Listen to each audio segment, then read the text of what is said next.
to my channel. Today I'm going to be doing the controversial parenting tag. I saw this tag a while back and I've been wanting to do it for some time, so I'm pretty excited to be doing it. And another exciting thing is that it is in a collab with one of my good YouTube mom friends, Mariah from WalkerTales. She's so sweet. She has the cutest little boys ever, and she's a stay-at-home mom as well, and I can't say enough good things about her. Her videos are great. She has a great personality. She's so sweet, and I just love and adore her so much. So make sure you guys go check her out. I'll have all her information linked down below. So after you're done watching this, go check out her video. She's also doing this video. We both said that we liked controversy, so we thought it'd be fun to do it together. So yeah, let's just jump right into the video and let's answer some of these questions. So I have all the questions written down on my handy dandy notebook, so let's just jump right into them. The first question is pro-life or pro-choice. Honestly, I feel like I'm both, really. It's kind of like I'm pro-life for sure, but then I feel like there's certain situations where pro-choice is definitely a better option for some people. I'm pro-life for myself, but for other people, I definitely feel like every woman should have a choice with what they want to do with their bodies and with their babies. So that's kind of my opinion on that. Baby wearing, for sure, 110% baby wearing all the way, and it's seriously the best thing ever. So I'm definitely baby wearing. Circumcision, I am for circumcision. It's not for everybody. Some people are very much against it, and I totally understand why, but for us, I am pro circumcision. Adoption, 11000% adoption. I don't think I would be able to ever give one of my children up for adoption, but I have told my husband numerous times, like, I wish we could adopt one day, and I totally understand why people do it. It's an amazing thing, and giving the gift of life is just incredible. One of my really close friends gave her baby up for adoption, and it's a blessing, honestly. She gave a family a baby that couldn't have one, and it's just incredible. So it's one of the most selfless things that you could do. I just probably could never do it. Baby piercing. What's funny about this is that when I found out I was having a girl the first time, the first thing I thought was like, oh my gosh, I can get her little ears pierced and it's gonna be so cute.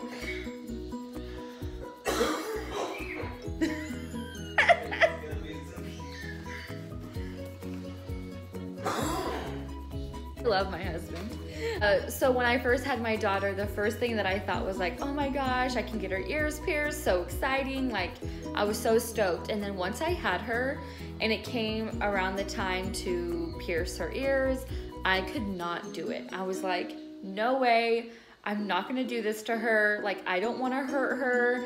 I was just like, I don't know. I couldn't bring myself to do it. I think it's the cutest thing, and I love when I see babies with like little pierced ears. It's so cute. I just honestly could not take my baby down there and do that to them. I don't know why. Yeah, I just couldn't do it.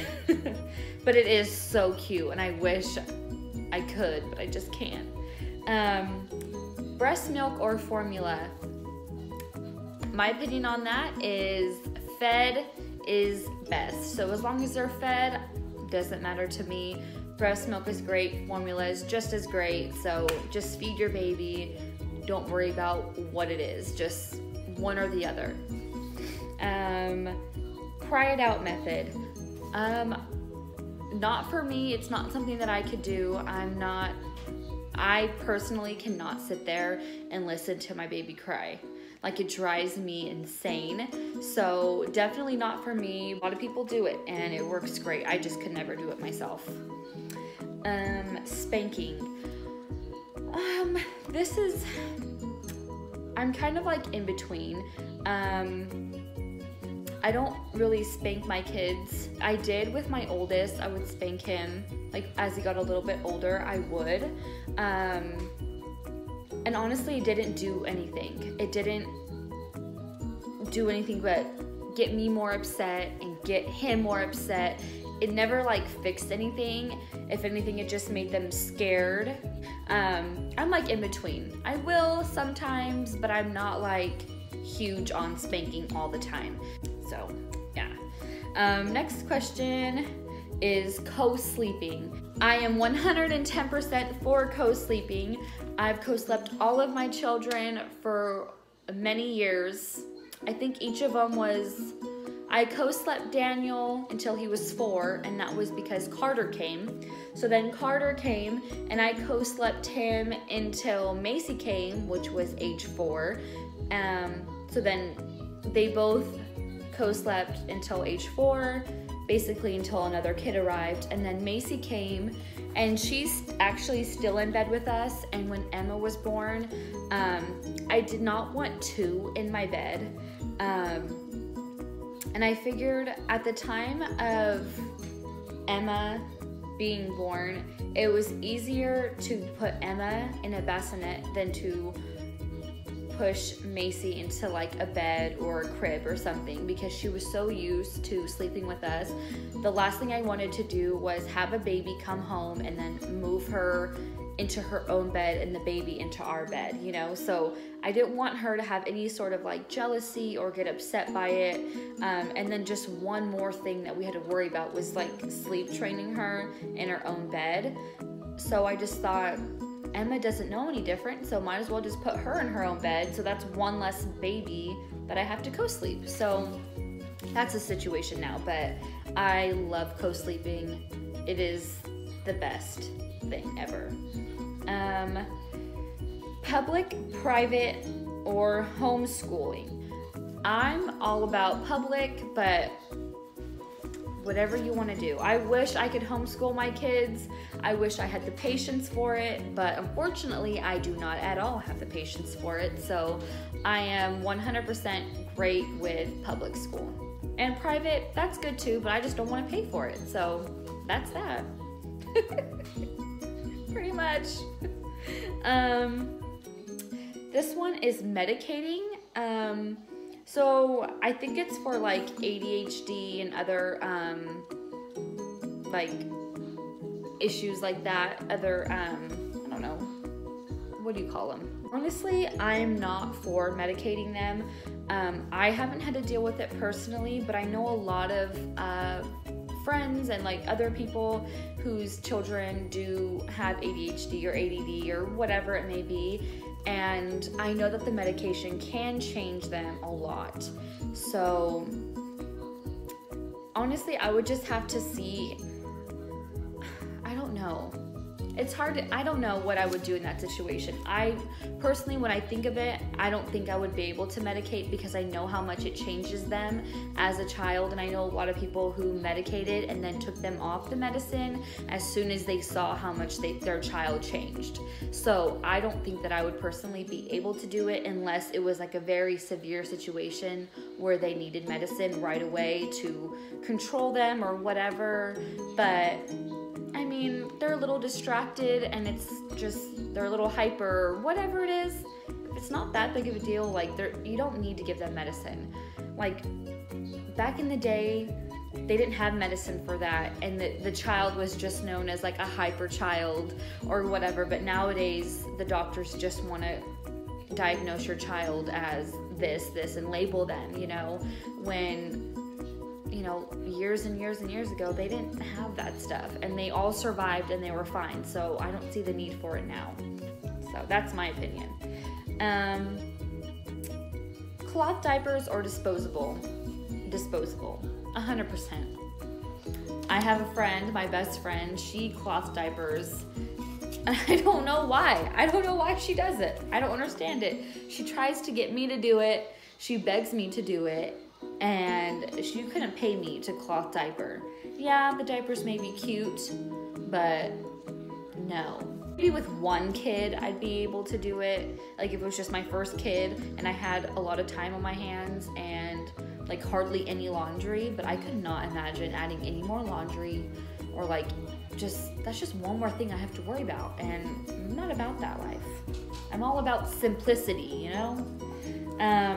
2 more questions.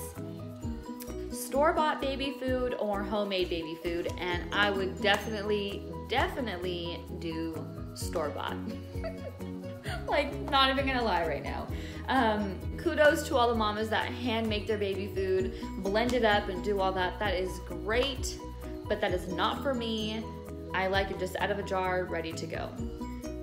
That's the only thing that I mash up myself for like the baby is avocado. But other than that, the jars, just buy it. It's just way faster, you know? Last question is vaccines. Definitely pro-vaccines, 110%. I know this is like a huge thing. It's a huge controversy. So many people are not vaccinating their children. And that is totally on you. You do whatever you think is best for your child. That is great. But for me, I do vaccinate. We're on a delayed schedule, so I don't pump them full of their vaccines all at once. I spread it out. So I do that. And I don't do the flu shot at all. So that's one thing that I do not do. But I do the vaccines that are necessary. So that's as far as I'm gonna go into that, because this is like, that's a huge thing. Yeah, that's it. So this is going to be the end of the video. I hope you guys enjoyed it. This was fun. I hope it wasn't too controversial. The questions weren't like too crazy. But yeah, again, these are all just my opinion. I don't judge any moms who do the opposite of what I do. We're all moms. We're all in this together doing what we think is best for our kid. So no judgment passed. But this was fun, and I'm excited to see what Mariah's answers were since we did this together. I have no idea what her answers are, so I can't wait to see hers. So again, don't forget to check her out. Her YouTube channel name is WalkerTales. Again, I will have all of her information linked down below, so make sure you check her out, show her some love, subscribe, let her know that I sent you. And I don't know who I'm tagging in this. Again, like my last one, check down below in the description. If I tagged you, you will see your name down below. And even if I did not tag you and you haven't done this video and you want to do it, feel free to do it and let me know that you guys did it so I can check you guys out.